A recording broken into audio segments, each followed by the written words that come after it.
Hey, there's a quick hits review for Valiant One, the latest Briarcliff opus epic entertainment. Uh, yeah, let's focus on this movie. The best part about it is probably that the trailer is no longer going to be shown in theaters.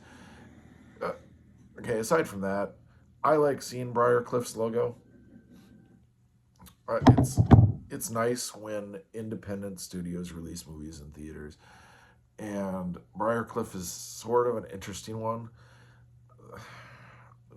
Hey, if you saw The Apprentice last year, that was a Briarcliff film. They picked up, I think it's Radio Dreams, or the King the Conqueror movie that got pulled. It was supposed to be like an Oscar nominated, got really good reviews film, and then obviously the star got in trouble. He might actually be brought back for more King now. So they pick up these movies that have a little bit of a political charge in them and release them to try to get some extra juice from that. And Valiant One seems to be that kind of film. Its release is kind of an interesting one. It's a film that starts off saying heroes aren't born, they're made. And then the entire movie shows these soldiers trying to survive in North Korea. It's given away in the trailer, so that's not a spoiler. I initially thought it was, but it literally is said in the trailer. And then if you watch the trailer, it essentially goes through the entire film, just edits it down from an hour and a half to 2.5 minutes. So I don't know. Watch the trailer if you want to watch the film. If you like the trailer, you might like the film. Um, and it's kind of got good aspects. It's based off of a true story. It's hoorah, but the problem is, it shows its lack of money on the screen. It shows its lack of finesse. It, it's basically just kind of a blah average movie until you're like, oh, Briarcliff released this at the end of January. What happened in January? Huh. Like 10 days earlier. Huh. Like, why isn't this released around Father's Day? Maybe it'll be released on video then, because, dads, they like doing things with their family, they like grilling, and they like military stuff. I know I'm overgeneralizing. So, this thoroughly average movie seems to kind of be focused to the oorah, big patriotic crowd. Problem is, nobody really went and saw it. It was released in over 1,200 screens. It didn't even make $1 million. It's kind of funny when you go on prognostication sites and they're like, yeah, Valiant One, it's going to make $2 to $4 million. That's not the case. So, in terms of the actual movie, it's supposedly based off of a true story. Maybe it is, maybe it isn't. I tried to search, and I'm sure some aspects of it are true, like some American soldiers got stuck behind North Korean lines. But there's just some stupid storytelling aspects in this. Uh, there's parts that are supposed to build tension, and then era inappropriate music is used. One of the soldiers is Korean, and it's turned into a joke that he is the translator. He's the guy that has to be the face of the soldiers while they're trying to deal with North Korea, or while they're trying to escape. And the only words he knows are like, "Where's the beer?" It's kind of funny once, but it's gone to like 3 times. Um, it's kind of cool that one of the aspects that's shown in the trailer actually is a wood burning vehicle. That's nice. It's nice that these actors are getting work. I mean, the female lead in this is probably the best part of the film.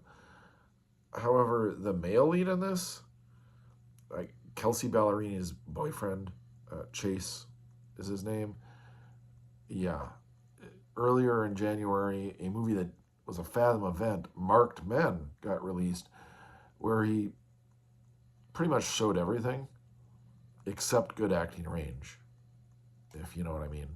And here he keeps his clothes on, but he starts out as a soldier who really doesn't care about anything. Everything is a joke to him. That's said in the trailer. And then throughout the movie, I think he's even the one that makes the joke about the Korean guy talking and then, or knowing a bunch of Korean, and then later on references how, oh, that beer thing was good. And he's supposed to make a character building arc decision at the end of the film. It just doesn't really pan out because it's not, he doesn't earn it kind of things as you go through the film. And he turns into their leader, and he does eventually get them to where they're supposed to go, but it's, I don't know, it's not what you expect. It doesn't seem to be legitimate. It doesn't seem to be a real escape. It seems to be something that's made for a film. And this company, I mean, it's the first film by this director, but he produces other stuff. And some of the things he produces, at least what he's credited on IMDb, are good, like Hitman. That was a good film.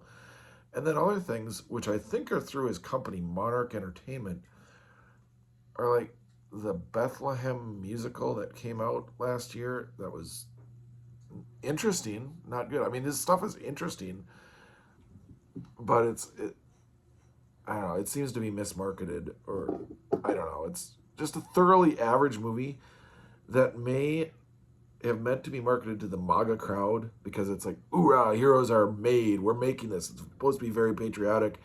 And then the writing seems to be built off of that.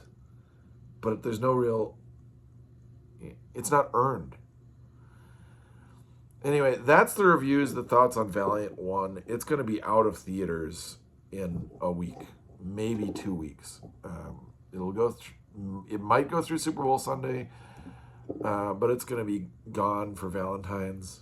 Another Captain America is going to take it out and maybe show you how patriotic movies are made, supposedly. I don't know how that one's going to be reviewed. And then Briarcliff will be back in February with another war film. This one's more about the PTSD, the afterthoughts of it. It's gotten better reviews. It hasn't been promoted, though, which is weird. It's called My Dead Friend Zoe. You got some audience awards at South by Southwest, I believe. That's a movie I'm looking forward to. And I wish the trailers were playing, because I even saw that it was pulled from a release, but then other places are saying, no, we're still doing it. So I hope that still gets its wide release. I hope people actually go see it. It looks better than Valiant One. Full disclosure, I'm invested in it, so I think it will be better than Valiant One. I just wish Valiant One was better and that it wasn't released when it was released, because it just seems like Briarcliff did that on purpose. All right, so I know very few of you are going to see Valiant One. Even the MAGA crowd didn't see it. Oh yeah, the MAGA review. Oh yeah, America. Fuck yeah. Anyway, it's not even a parody, so I don't know.